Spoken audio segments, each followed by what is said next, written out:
There is a moment, just before the body lets go, when everything feels like it could go wrong, when the mind stands at the edge of something vast and unknown, and in that moment, a voice appears, not loud, not commanding, but calm, precise, and strangely familiar, like something you've always known but never consciously heard, and it says, "Stay still, don't fight it," and you realize this isn't imagination in the usual sense. Because it doesn't feel like you're creating it, it feels like you're remembering it, like tuning into a signal that was always there beneath the noise of waking life, and as your body sinks deeper into paralysis, that state where your limbs feel distant and unresponsive, where your breathing becomes slow and automatic, that voice becomes your anchor, guiding you through a process that is both intensely psychological and deeply physical, because what's happening isn't magic. It's the brain transitioning between states, wakefulness and dreaming overlapping in a way that allows consciousness to observe itself without the usual sensory filters, and the voice, whether it originates from your subconscious or from a more abstract constructive awareness, serves a crucial role. It stabilizes your attention, prevents panic, and gives your mind a narrative to follow so it doesn't spiral into fear, because fear, in this state, is powerful. It can snap you back into your body instantly. Your heart racing, your muscles jolting, your mind flooded with confusion, but if you follow the voice,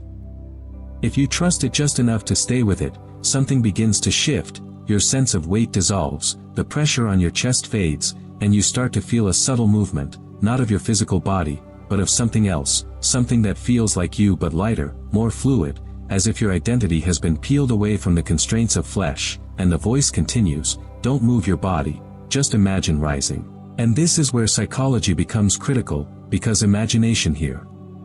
isn't fantasy, it's instruction. Your brain uses imagined movement to simulate real movement, activating similar neural pathways, and in this state, that simulation becomes your experience. So when you imagine floating upward, you actually feel it, a gentle lift, like being carried by an invisible current, and the voice adjusts, responding to your hesitation. "That's it. Keep going." And you realize the voice is adapting, which raises a question: is it truly external, or is it a feedback loop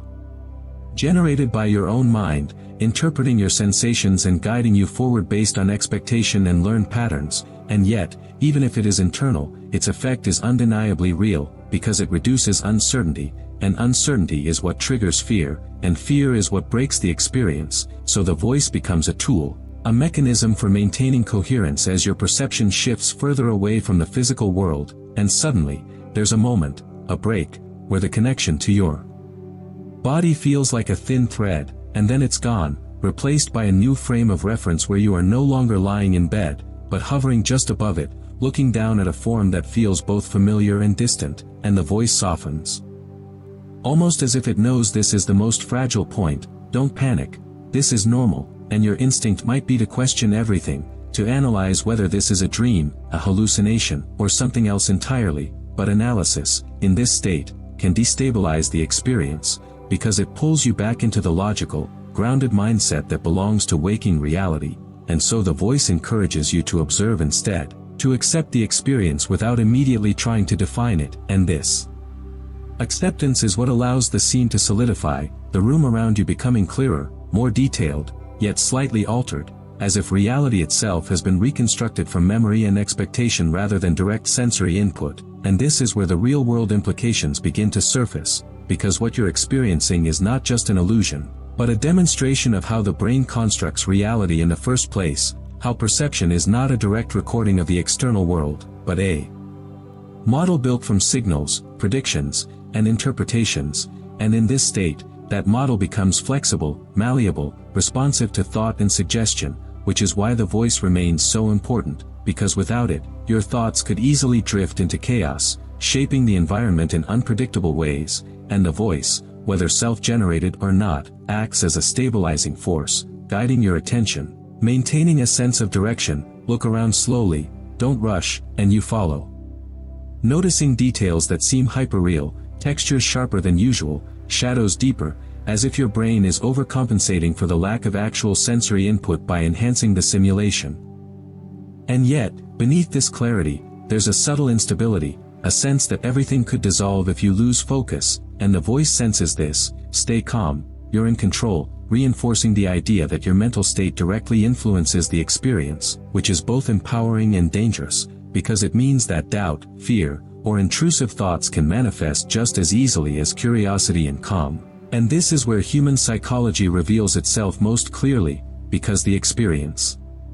becomes a mirror, reflecting your expectations, your beliefs, your emotional state, and the voice, in many ways, is a reflection of that too, a projection of guidance shaped by your need for reassurance and structure. And as you move further, drifting through the space with increasing confidence, you begin to notice how your intentions translate into motion, how thinking about moving forward causes you to glide effortlessly, how focusing on a specific object brings you closer to it, and the